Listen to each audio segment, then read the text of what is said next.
கர்த்தராகிய இயேசு கிறிஸ்துவின் நாமத்தில் உங்களை அன்போடு வாழ்த்துகிறேன். இன்று ஆண்டவர் நமக்கு தரும் அற்புத வார்த்தை கலாத்தியர் 6:2.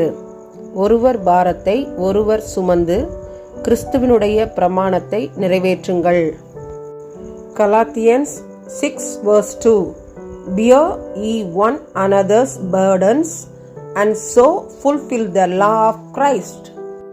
அன்பான சகோதர சகோதரிகளே, அன்புக்குரியவர்களோ நண்பர்களோ, உங்களிடம் கூறும் குடும்ப ரகசியங்களை அல்லது அவர்களுடைய துன்பங்களை, துக்கங்களை, துயரங்களை நீங்கள் என்ன செய்கிறீர்கள்? அவற்றிற்காக பாரம் எடுத்து ஜெபிப்பதுண்டா?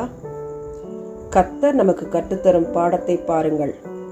நாம் ஒருவர் பாரத்தை ஒருவர் சுமந்து அவர்களுக்காக நாம் ஜெபிக்க வேண்டும் என்று ஆண்டவர் சொல்லுகிறார். ஆண்டவருடைய வசனத்தை பின்பற்றுவோம். ஆமன். எங்கள் பாரத்தை சுமக்கிறவரே, பரமபிதாவே, இந்த ஜெப நேரத்திலே எங்களை தாழ்த்துகிறோம். துதி ஸ்தோத்திரங்களை உமக்கு ஏறெடுக்கிறோம்.